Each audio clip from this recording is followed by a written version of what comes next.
Welcome to Jack Talk. I'm Laura Sadler, and I'm here with my co-host, Sade Joseph. Today we'll be discussing what's happening around the Nacogdoches community and on your SFA campus. We will talk about the athletic referendum with Athletic Director Robert Hill, and we will also see what you residents think about Black History Month and what's going around in Nacogdoches about that. And then for our Acts Around segment, we will have a roundtable discussion with the Traditions Council to see what they have in store to make your experience at SFA more memorable. Robert Hill, thank you for joining us today. And clearly we're going to talk about the athletic referendum. And can you just explain to some of the viewers and the students what the athletic referendum actually is? Well, we had the vote in November, and it did pass by a margin of 52%.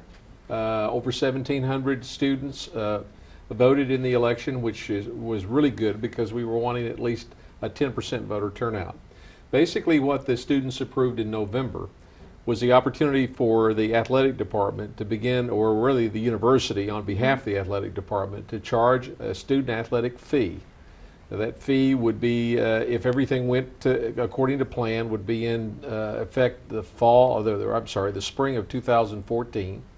And it would be $9 a credit hour. We would lower the student service fee by $3. And then in the fall of 2014, the athletic fee would go to $18 per credit hour. Okay, and so what are the positives you think that come from this athletic referendum? Well, there's several things that the referendum would help, or for the fee would help. Basically, it's my job as the athletic director to make sure that we're competitive. Mm-hmm. And to be competitive, you've got to be able to recruit. And to be able to recruit, you've got to have something that attracts students. And we all well know here on our campus that attracting students is a lot easier now that we've got the University Center, we have the Rec Center, we have fabulous housing opportunities, we have the freshman dorm. All of those things attract students. Well, it's just the same in athletics. Mm-hmm. Great facilities attract top-rated athletes. And with so many high school districts across Texas, especially the Dallas-Houston area where we do a lot of recruiting, they're used to great facilities. So when we look at what we have athletically here at SFA, our facilities are adequate, but they're far from being what I would consider top of the line. In order to make that happen, it takes money. Exactly. And unfortunately, we don't have the donor base that a Texas A&M or a Texas has, because there's a lot of things. We don't have a law school, we don't have a medical school, we don't have all those things where the big professionals can give back to the university. So how are they doing it? How are they doing it at Sam Houston? How are they doing it at Lamar? How they do it at Texas State? It's through a student fee. Now, I can understand the opposite side of it, that the student fee obviously makes the cost of education higher, but in order to finance things like athletic facilities, and not necessarily building new things, but just improving what we have, it's going to take the students to be involved in getting that done. So is this common among other universities? Yes, it is. That's pretty much the way it happens across the board.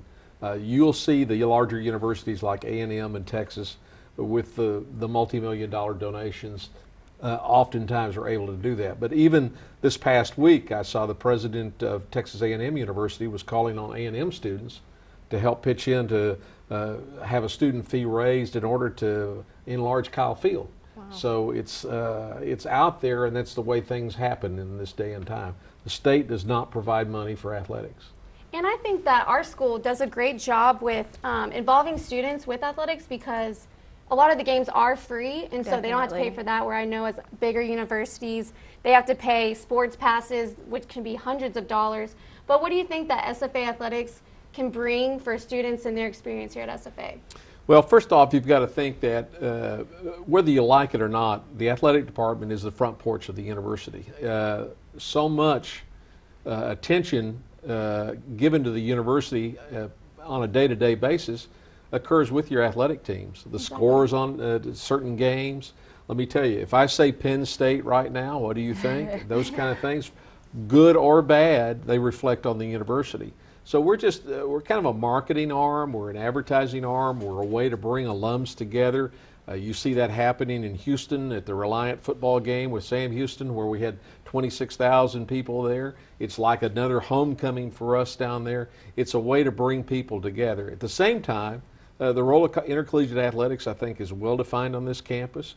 We have a role. I think we remain in that role. We're not extravagant with what we do. Our mission, of course, is to compete, win championships, and make sure that our players graduate. Do you think this will help with school pride around campus? Well, I can't really help but think that improved facilities will make you more proud, just like you're proud of the University Center or you're proud of the rec center. Updates to any kind of athletic facility, and our main two facilities, of course, are the stadium and William R. Johnson Coliseum, and those facilities are well over 40 years old. So anything we do to improve that, and you go in and you see what we've done, and your teams are winning, that does build pride. I know that a lot of students, they are thinking, oh, I'm giving all this money to sports and athletics, but what are they giving to me? Can you explain, I guess, how does the money recycle from SFA Athletics and what revenue they get? Does that go back to students in any way and help around campus, or is it completely separate? Well, I will say this, the more money that revenues generate through athletics is the less money that we have to depend on the university to help us. In other words, if we're bringing in $1 million more per year in revenues, that's $1 million less that the university has to put into our program, which in turn can be spent somewhere else on campus.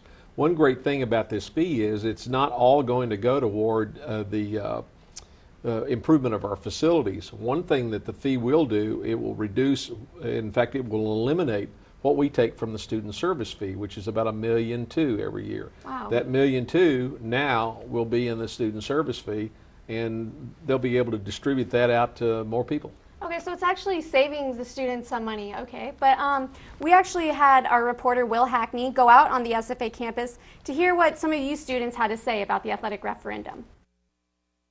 Last semester, students passed through the athletics referendum, which allows SGA to move forward and meet with Texas legislators on February 19th. This plan includes an $18 per credit fee for the fall of 2014, and that money would most likely first be used to fix the Coliseum roof and the basketball stadium and replace the turf on the football field. We talked to students to get their reactions about this referendum. Well, as nice as that would be to, fix up our rec center, personally, I wouldn't like it. It doesn't, apply to my life. It doesn't affect me at all, so. And you have buildings that are falling apart and we're spending money on athletics. That seems a little unproductive for a university. Wrong. I mean, because we shouldn't have to pay for that. That's not our worry, I guess, so we shouldn't have to pay for it. I mean, I guess it's not that much money, so I guess it's okay, because I go to football games. So as you can see, there are some students who are strongly opposed to their money being spent on something that isn't directly related to academics, while others feel there are athletic facilities on campus that could use an upgrade. I'm Will Hackney reporting for Jack TV. Back to you, Laura. Well, I wanted to thank you, Mr. Hill, for coming in and talking about the athletic referendum. Coming up next, we have a segment talking about Black History Month and how it's affecting young adults here in Nacogdoches. Stay tuned. Welcome back to Jack Talk. With February just around the corner, we went around Nacogdoches asking young adults how Black history affects them. Here's what you guys had to say.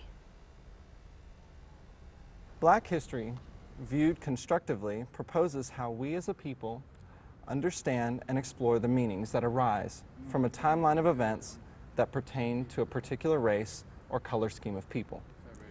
This history becomes meaningful in how society has constructed it as a result of historical events and happenings.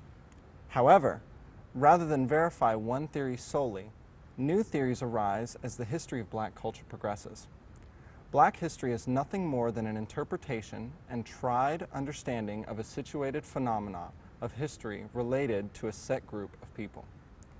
Black history means to me a collection of historical events, stories, lives, and individuals based mostly on the color of skin. Looking past the color curtain, we see a multitude of people who have accomplished many things that any are capable of, yet are branded to this culture due to experiences, hardships, and success of said people. Really, it is nothing more than a group of historical happenings that we can learn and take appreciation from.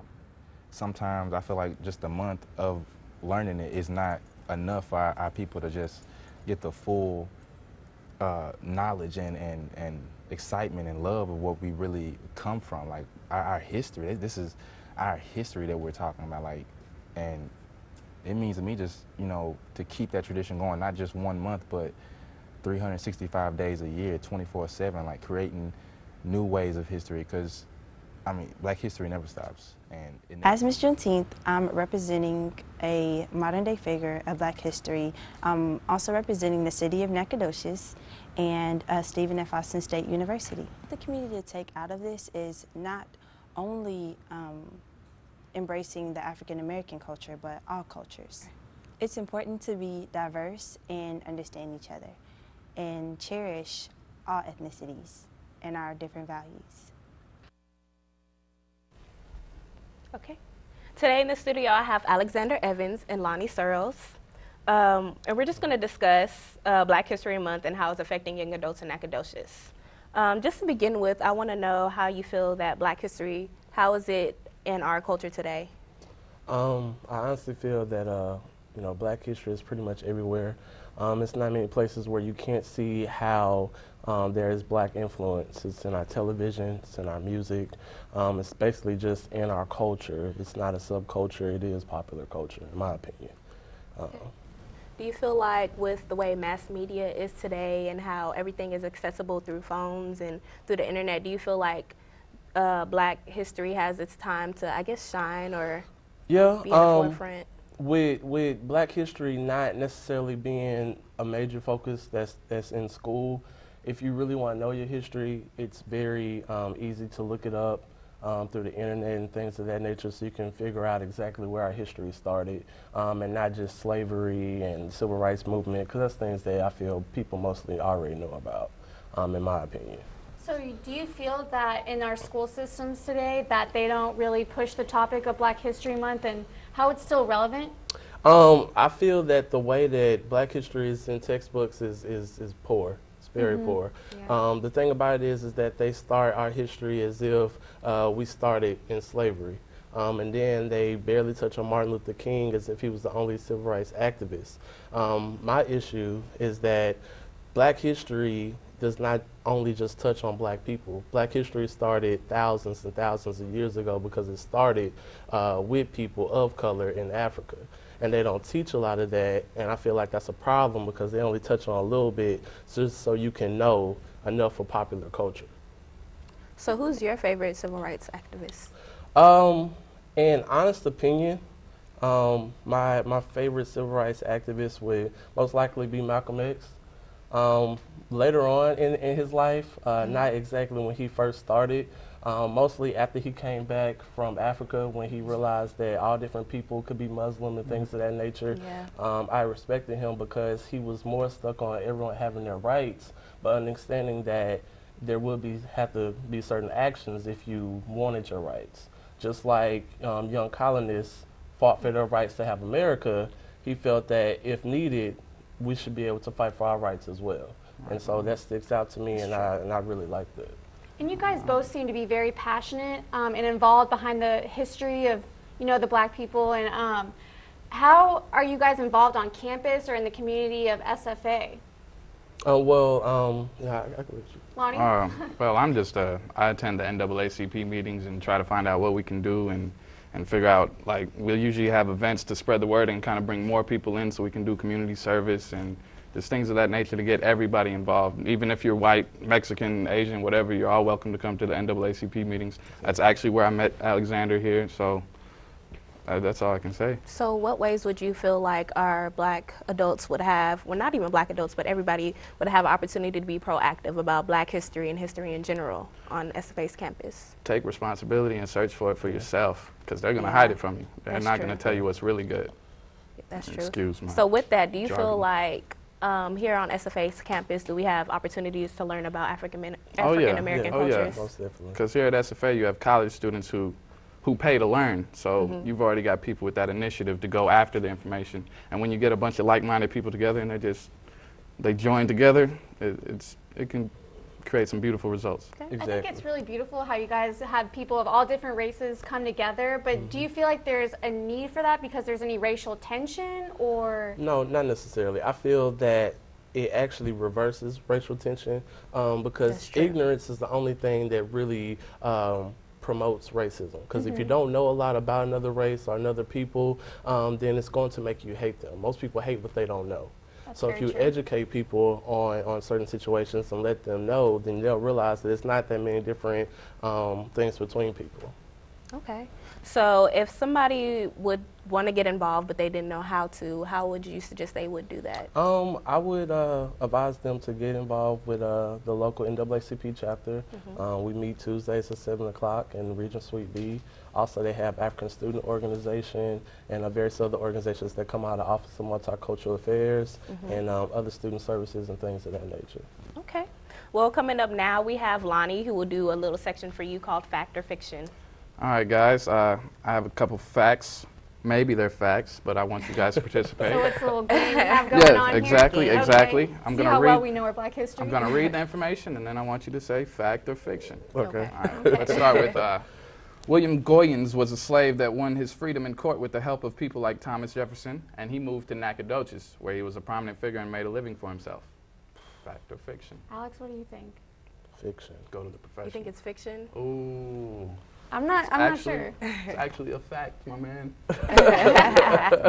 Okay. Okay, one more question. We got Arthur Wilson, born in Tyler in 1886, played the song As Time Goes By in the famous movie Casablanca. Fact or fiction? True? Fact? I like that movie. I think it's fact. You got any input? I don't know. I got the first one wrong. I don't know. Well, We're not sure. You guys are right. It is a fact. Okay. Okay, well, that's all the time we have for Black History Month and the impact it has in Nacogdoches. Stay tuned. Up next, we have SFA's Traditions Council coming in to talk about upcoming events held for SFA students and alumni. You're watching Jack Talk.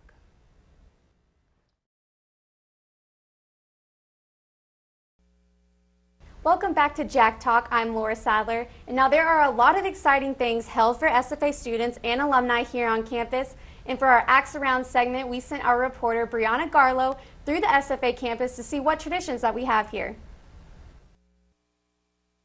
The Tradition Council promotes and preserves SFA's rich history and traditions. Bleeding purple and white is an understatement. These students host events, spirit rallies that showcase SFA's traditions throughout the year, including coordinating SFA's homecoming. The hard work and efforts of the Tradition Council's members connect students to important aspects of campus life and assisting students in achieving the full lumberjack experience. Currently, Traditions Council has 25 members. Welcome back to the discussion panel. I'm here with Sabrina and Elisa, who work with the Traditions Council here at SFA. How are you guys doing today? We're doing great, actually. We wanted to say thank you for having us on your show. So we did bring you guys gifts from the Involvement Center. There's some Get Involved t-shirts. So I will be getting involved now that I have my t-shirt. There you go. Lovely. So just first of all, I want to just talk about what are some of the traditions that we have here at SFA? Sure, we actually have a lot of traditions. We'll go ahead and talk about some that are associated with football. At football games and actually at all of our athletic events, we have what's called the Purple Haze, and that's the student section. It's seated behind the opposing team so that SFA students can do a little bit of heckling while also supporting their own team. That's always fun. Definitely. It's really big at football games. People are come out and bring their axe handles, wear purple. It's really exciting. We also have Old Cotton. That's our cannon. It's named after one of the generals that taught here at the ROTC, and it's fired every time we score. One year we actually ran out of cannonballs. We scored so much. That was really exciting. Wow. For sure. And then, of course, there's always tailgating and fun stuff like that at football games. So there's a lot of traditions on campus. They're just really meant to get students involved and really love SFA. So what's your personal favorite tradition? My personal favorite tradition, I'm a big fan of the ring dip. That happens every fall and every spring for students who have 60 or more hours. They get their class ring. It's just one of those things that it's a little piece of SFA that you can take with you once you're gone. Oh, that's cute. Sabrina, I know that I hear that there's a 90th anniversary coming up here for SFA, and you guys are putting a book together. Could you explain that a little more? Yes, actually, for the 90th anniversary of SFA, which is going to be in 2013, obviously. Traditions Council is we're starting the very beginning processes of actually putting together a traditions book.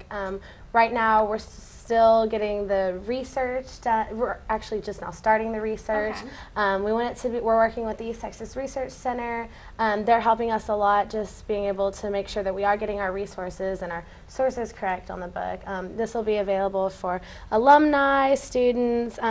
We're hoping our alumni will be the ones who will really appreciate it the most. Obviously, we want our students excited about it, but I think the alumni will appreciate it the most. Oh, that's nice. So I hear that you also have a 5K walk coming up in April? We do, actually. That started a few years ago. It was thought up by some Traditions Council members, and we do it in the spring. It's a free 5K for students to get involved in. Pretty much what happens is you sign up, you show up, you walk, run, jog, crawl, skip, hop, whatever, and as long as you finish, your name is entered into a raffle for a free class ring. So it's really exciting, definitely. And is this something you do every semester or once a year? It's only in the spring, but this will be our 4th spring to do it. Okay. So if people are graduating this May, can they still do that and get the free class ring? They can still participate. We have a lot of different raffles that we're going to be giving away. Unfortunately, you have to be coming back in the fall because that's when you'll be able to order your ring. Okay. Oh, drats, I'm just one semester too late. I would have totally done that. But you can still come out and win lots of, we'll have free canes and just a bunch of stuff that local businesses will donate for raffles. So it's really fun. That still sounds like a lot of fun. Yeah. And just with traditions, how important do you think it is for the SFA students and alumni? Very important. Yeah. That's kind of the backbone of being at a university or a school. So obviously we're here for education, but a little extra is just being proud of where you got your degree and being excited about being a part of something bigger than just, I'm here to go to school, I'm here to learn, and just appreciating the history and the excitement of SFA. So if anybody was interested in getting involved in the Traditions Council, how would they go about doing that? Well, we actually work in the Involvement Center, in the Student Center. It's in the rotunda where the big purple seal is on the floor. And if they want to stop by, unfortunately, we just finished applications for the spring, but they will open again for the fall. And they'll jump right into homecoming and all of the fun, exciting things we do in the fall. So if they're interested, we definitely encourage them to come on out. Okay. And are there any new traditions that students sometimes try to create, or is there anything that will be coming up? I think our newest tradition is the Jack Charge. I don't know if anybody has heard of that. It's where the students go right before the football game, where they bear the axe in the wood on the field, and they the students run out with their axe handles, and it's just a lot of fun getting everybody excited before the game. Okay. I guess that's true. Football is so big here, especially in Texas. And, we like to have our students come out to all those things, the sports events, and make their own traditions and their own memories. For sure, yeah. And I know one of our traditions is the axe handle. So do y'all have, any suggestions on decorating one? Because I am a senior and I still haven't decorated mine. Oh my goodness. Well, it's never too late. We like to do them with our friends. We find that if you get together to decorate your axe handle in a group of people, it's a lot more fun that way. You can share spray paint and glitter or whatever you want to use.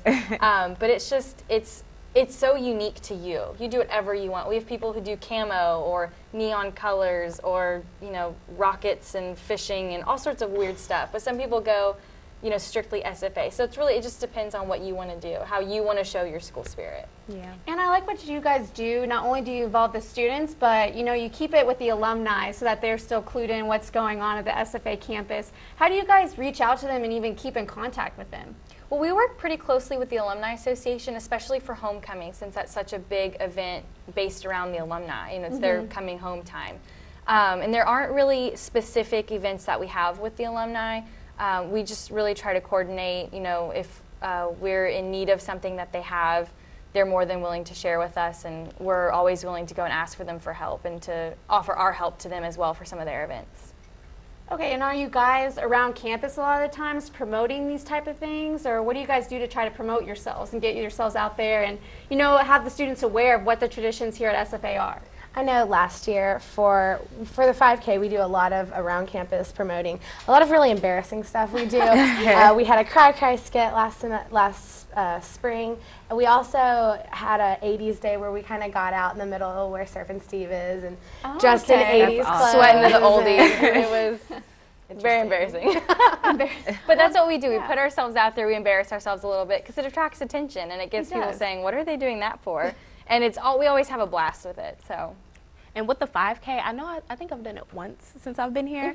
Is it still around campus? Like, what's the exact route that you take? It is. Actually, we might be changing it up a little bit this year, but it normally starts at the commuter lot, it goes around campus and ends there. But you know, stay posted because we're going to try and alter it a little bit. So we'll get back to you on that. Do you ever like have stragglers, like anybody come in like about 5 hours later? Nobody that late. We have a little golf cart. We'll go pick you up if you're running. Yeah, okay. Someone's going to be there to save exactly, us. Yes. Okay. Well, I really wanted to thank you guys both for coming into the Definitely, studio and thank just you. letting us know what's going on here at SFA. And that's all we have here for Jack Talk. Come back with us next week. Thanks for watching.